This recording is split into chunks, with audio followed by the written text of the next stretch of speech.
નમસ્કાર, નવપ્રા ગુજરાતમાં આપનું હાર્દિક સ્વાગત છે. હું છું તમારી સાથે ધવલરાવ બ્રહ્મભટ્ટ.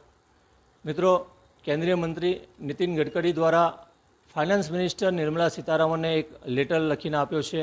એમણે જણાવ્યું છે કે જીવનની અનિશ્ચિતતા પર લેવાતો ટેક્સ એટલે મેડિક્લેમ પર લેવાતો 18% જીએસટી.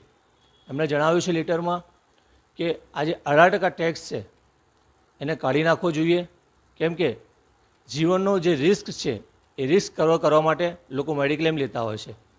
અને આ બાબત પર અમે ખાસ સીએને મળ્યા, ઇન્સ્યોરન્સ એડવાઇઝરને મળ્યા, ડૉક્ટરને મળ્યા, કેટલાક નેતાઓનો સંપર્ક કર્યો, પરંતુ એ કંઈ જ બોલી ના શક્યા. તો મિત્રો, આવો આ જુદા જુદા ક્ષેત્રના વ્યક્તિઓ શું કહેવા માંગે છે કે 18% જીએસટી જે મેડિક્લેમ પર લેવાય છે અને 4% જીએસટી જે ઇન્સ્યોરન્સ પર લેવાય છે એ રાખવો જોઈએ કે કાઢી નાખવો જોઈએ. જો રાખવો જોઈએ તો કેમ, અને કાઢી નાખે તો શું ઇમ્પેક્ટ પડે છે. તો આવો સાંભળો, આ જીવનના અનિશ્ચિતતા પર લેવાતો ટેક્સ રાખવો જોઈએ કે ના રાખવો જોઈએ. આ વિશે ચર્ચા કરવા માટે અમે સીએ શ્રી સચિનભાઈ પાસે આવ્યા છે. સચિનભાઈનું શું કહેવું છે આવો આપણે સાંભળીએ. સચિનભાઈ, સ્વાગત છે અમારી ચેનલમાં. ખાસ કરીને જે મેડિક્લેમ પર 18% જીએસટી લાગે છે અને જે ફાઇનાન્સ મિનિસ્ટરને રોડ ટ્રાન્સપોર્ટ મિનિસ્ટરે એક લેટર લખ્યો છે કે એ 18% જે છે એને વાઇપઆઉટ કરી દો. તમારું શું કહેવું છે? ગવર્મેન્ટની દ્રષ્ટિએ જોવા જઈએ તો જીએસટીનું પ્રીમિયમ પાછલા વર્ષે 2023માં મોટા 7-7.5 લાખ ટ્રિલિયન એટલે 7 ટ્રિલિયન કહેવાય એટલું પ્રીમિયમ મળ્યું છે. 7 ટ્રિલિયનની અરાઉન્ડ એટલે 7 લાખ કરોડ એટલી અમાઉન્ટનું આપણને ટોટલ પ્રીમિયમની જે મળ્યું છે, ટોટલ ઇન્ડિયામાં પ્રીમિયમની અમાઉન્ટ આટલી થઈ છે. એના 18% ગણીએ તો 1,42,000 કરોડની પ્રીમિયમની જીએસટીની આવક થઈ છે આના લીધે. તો ગવર્મેન્ટને જે આ આવક છે ઇકોનોમી ચલાવવા માટે, ગવર્મેન્ટના ગ્રોથ માટે આ વસ્તુની તો જરૂરિયાત રહેશે જ. ગવર્મેન્ટની એક રેવન્યુ છે જીએસટી કલેક્શન. બીજું જોવા જઈએ, નીતિન ગડકરીનો પોઈન્ટ જે છે, નીતિન સાહેબ ગડકરી આપણા, એમના પોઈન્ટ ઓફ વ્યૂથી જોઈએ તો આ અનસર્ટનિટી એટલે લાઈફની, ડેથની કોઈની આપણે પ્રોબેબિલિટી પર ટેક્સ નાખી રહ્યા છે એવું છે. પણ આ ઇન્સ્યોરન્સ સેક્ટર જ આખું એવું છે કે જે પ્રોબેબિલિટીનો બિઝનેસ કરે છે. કોઈની લાઈફ સર્ટેન નથી, એના માટે જ લોકો ઇન્સ્યોરન્સ કરાવે છે. એટલે બંનેના વિશે જોવા જઈએ તો બંને પોતાની રીતે એક પોઈન્ટ ઓફ વ્યૂથી તો સાચા જ છે. આના માટે એટલું જ થઈ શકે કે રેશનલાઇઝ થાય, થોડો રેટ ઓછો થાય તો જનરલ પબ્લિક જે છે એને થોડો રાહત થાય, એનું પ્રીમિયમ ઓછું થાય તો મોટા પાયે એમને મળી શકે છે આ વસ્તુનો બેનિફિટ. કારણ કે ખાસા ટાઈમથી જોઈએ તો ઇન્સ્યોરન્સ સેક્ટરને વધારે આગળ મળે એના માટેના કંઈ પ્રયાસો જોવા નથી મળ્યા.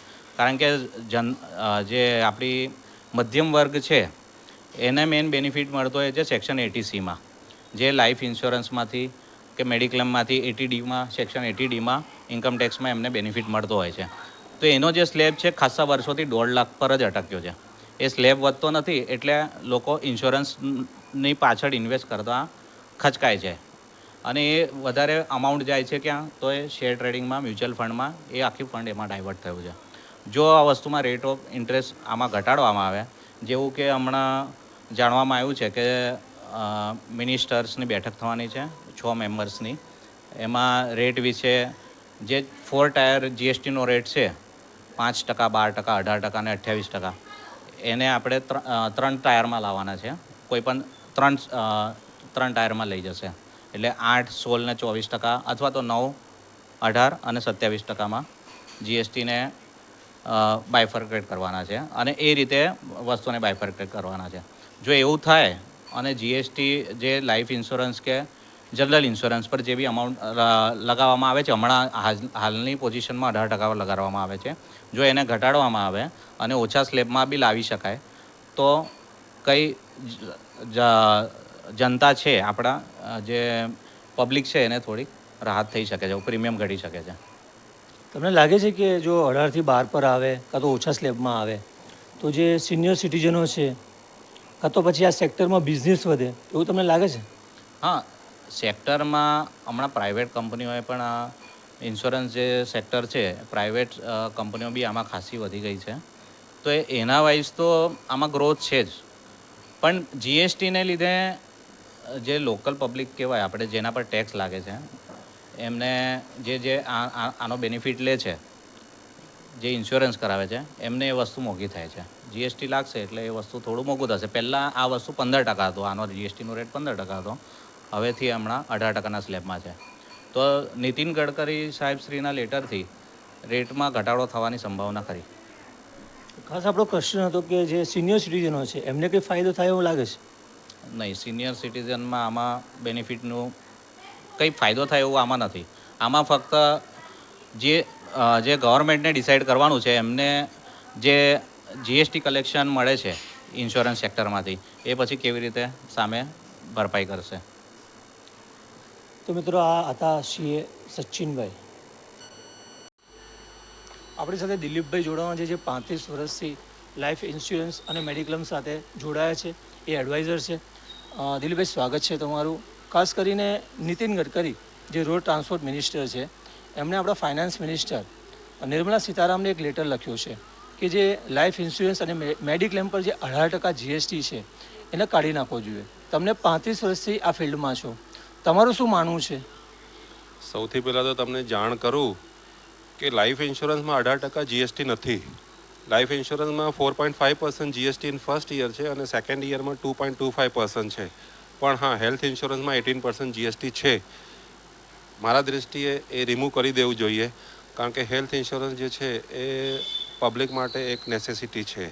એમાં જો હેલ્થ ઇન્સ્યોરન્સમાં આપણે જીએસટી લઈશું તો પહેલાંથી જ હેલ્થ ઇન્સ્યોરન્સના રેટ્સ બહુ વધેલ છે, તો એફોર્ડેબિલિટી ઘટી જાય છે. તો જો જીએસટી રિમૂવ થાય તો લોકોને થોડી રાહત થઈ શકે મારા દૃષ્ટિએ, અને કરે તો એમાં કંઈ વાંધોય નથી. કાં તો બીજું બી થઈ શકે કે રિન્યૂ નહીં કરતા હોય તો એલઆઈસીની જેમ 2.25%ના સ્લેબમાં લઈ જાય તો લોકોને ખાસી રાહત મળશે. દિલીપભાઈ, ખાસ કરીને આપણે કહેવાય રહ્યું છે કે આ જે ઇન્સ્યોરન્સનું જે જીએસટી કદાચ બંધ કરી દે, વાઇપ આઉટ કરી દે, તો શું સરકારને કંઈક નુકસાન થાય કે એને કંઈ ફરક પડી શકે છે? હા, નો ડાઉટ જીએસટી રિમૂવ થાય તો સરકારની આવક ઓછી થાય એ માનું છું, પણ આ એક ઇન્કમ જનરેટ કરવાનું કે ક્રિએટ કરવાનું સોર્સ નહીં હોવું જોઈએ મારા દૃષ્ટિએ. ગવર્મેન્ટને જાતે હેલ્થ ઇન્સ્યોરન્સ માટે, ફૂડ માટે અને એજ્યુકેશન માટે ઘણા બધા ઇનિશિયેટિવ લઈ રહી છે. તો આમાં પણ જો જીએસટી રિમૂવ થાય તો મારા હિસાબે ગવર્મેન્ટને આના માટે કંઈ નેગેટિવ વિચારવું જોઈએ નહીં. મને નહીં લાગતું કે આ રિમૂવ કરવાથી ગવર્મેન્ટને કંઈ નેગેટિવ વિચારવું જોઈએ. લોસ જશે હું સમજું છું, પણ ઇન્કમ ઘટશે. લોસ નહીં જાય એટલે ઇન્કમ ઘટશે. એ ઇન્કમ માટે બીજા સોર્सेस ઊભા કરી શકાય, એવું કશું જ નથી. દિલીપભાઈ, ખાસ કરીને કહેવાય રહ્યું છે કે જો આ 18% વાઇપ આઉટ કે કાઢી નાખે તો એમાં ધંધો બી મળશે. તમને લાગે છે કે બિઝનેસ વધશે, લોકો આ ઇન્સ્યોરન્સમાં આવશે, લોકો કવર થશે? લોકો કવર થશે, તમારી વાત બરાબર છે, પણ અત્યારે હું આ જે વાત કરી રહ્યો છું તો મારો ધંધો વધે કે નહીં વધે એ મારો આશય નથી. That is secondary thing. ધંધો વધશે કે નહીં વધશે, પણ લોકોને રાહત ડેફિનેટલી મળશે. આજે 18% જીએસટી જે છે હેલ્થ ઇન્સ્યોરન્સ માટે મારા હિસાબે કાઢી નાખવો જોઈએ. It is too much. કાઢી નાખવું જોઈએ, કાઢે, અને ગવર્મેન્ટને વિચારવું જોઈએ આના માટે. અને એમાં ખાસ કરીને જે સિનિયર સિટીઝનો હોય છે, તો મોટા પ્રમાણમાં સિનિયર સિટીઝનો ઘરે બેઠા હોય છે અને એમને જો આ લાઈફ ઇન્સ્યોરન્સ હોય કે પછી મેડિક્લેમ હોય તો તમને લાગે છે કે આ ઓછું થવાથી ખાસ સિનિયર સિટીઝનનો કંઈક ફાયદો થાય એમ છે? હા, ડેફિનેટલી થશે ને. જીએસટી નીકળી જશે તો કે હેલ્ધી અમાઉન્ટ 18% કોઈ નાની વસ્તુ નથી, નાનો અમાઉન્ટ નથી, આ હ્યુજ અમાઉન્ટ છે. ડેફિનેટલી એ લોકોને ફાયદો થશે, અને એ લોકોને તો હેલ્થ ઇન્સ્યોરન્સની જરૂર છે જ. ગવર્મેન્ટના પણ ઇનિશિયેટિવ લીધેલા છે, એના માટે બી આપણે વખાણીએ છીએ. આયુષ્યમાન કાર્ડ જેવી રીતે આ આપણા સરકારે આપ્યું છે લોકોને, એમાંથી પણ બેનિફિટ મળે છે, પણ એમાં પણ 100% ડિસીઝ કવર થતી નથી. હેલ્થ ઇન્સ્યોરન્સમાં તો જવું જ પડે છે. જો 18% ઘટાડી નાખે આ લોકો, રિમૂવ કરી દે ડ્યુટી, જે જીએસટી છે કાઢી નાખે આમાંથી, તો લોકો એફોર્ડેબિલિટી લોકોની વધશે અને વધુમાં વધુ લોકો આમાં જોડાશે મારા હિસાબે. આભાર. દિલીપભાઈ કટારા હતા, જે 35 વર્ષથી ઇન્સ્યોરન્સ એડવાઇઝર તરીકે કામ કરી રહ્યા છે. તો મિત્રો, આ હેલ્થ ઇન્સ્યોરન્સ પર જે 18% જીએસટી છે એના માટે અમે ખાસ સંજીવની હોસ્પિટલના એક ડૉક્ટરને મળવા આવ્યા છે. ડૉક્ટરને એટલા માટે કેમ કે જે હેલ્થ ઇન્સ્યોરન્સ જે દર્દીઓ જે છે એ તો ડૉક્ટર પાસે સારવાર કરાવતા હોય છે, તો ક્યાંક ને ક્યાંક એ પણ રિલેટેડ હોય છે. તો આપણે ડૉક્ટર સાહેબ પાસે આવ્યા છે અને 18% જીએસટીને નાબૂદ કરે તો શું ફરક પડશે આપણે એમના સીધે વાતચીત કરીશું ડૉક્ટર દલપત ડી કાપડિયા સાથે. તો આપણી સાથે જોડાવાના છે દલપત ડી કાતરિયા સાહેબ, જે સંજીવની હોસ્પિટલના ડૉક્ટર છે. ડૉક્ટર સાહેબ, સ્વાગત છે તમારું આપણી ચેનલમાં. ડૉક્ટર સાહેબ, રોડ ટ્રાન્સપોર્ટ જે મિનિસ્ટર છે એમણે એક લેટર ફાઇનાન્સ મિનિસ્ટરને લખ્યો છે કે જે હેલ્થ પોલિસી જે છે એના પર જે 18% જે જીએસટી લાગે છે એને કાઢી નાખવું. તો તમારા મતે શું એ 18% જીએસટી કાઢવો જોઈએ, અને કાઢે તો શું ફરક પડે છે, નથી કાઢતા તો શું તકલીફ પડે છે? પહેલાં તો નવપ્રવાહ ગુજરાતનો હૃદયપૂર્વક આભાર.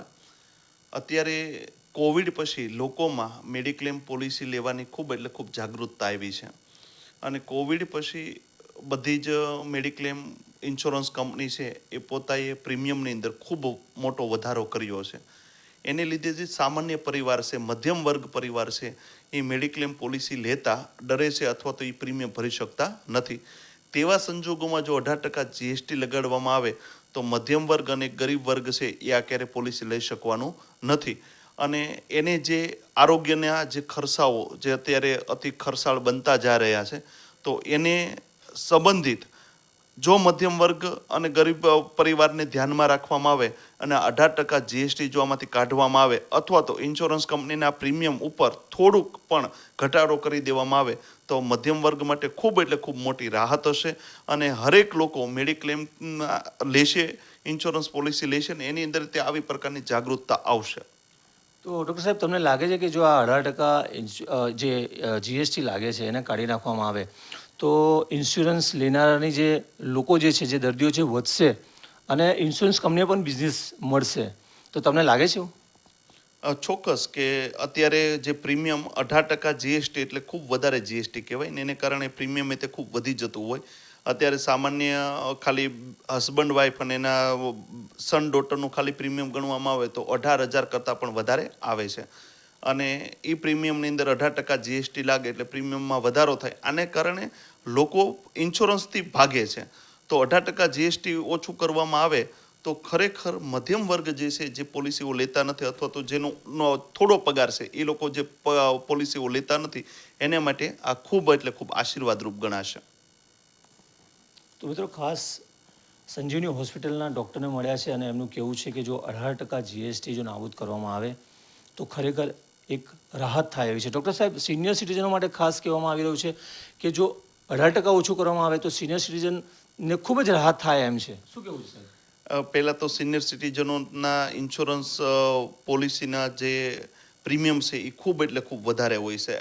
45,000થી લઈ અને 70,000 સુધીના પ્રીમિયમ હોય છે. એમાંય તેને જો બીપી ડાયાબિટીસની દવાઓ હોય શરૂ હોય તો એને આ મેડિક્લેમ મળતા નથી. એવા સંજોગોમાં 18% જીએસટી એને ભરવો કેમ એ પોસાતો ન હોય. એટલે સિનિયર સિટીઝનો માટે અને બધાય વર્ગ માટે જો આ જીએસટી કાઢી નાખવામાં તો ખૂબ રાહત થશે. સંજીવની હોસ્પિટલના ડૉક્ટર દલપત સાહેબનું કહેવું છે કે જો જીએસટી કાઢી નાખવામાં આવે તો ખૂબ મોટી રાહત થાય એમ છે.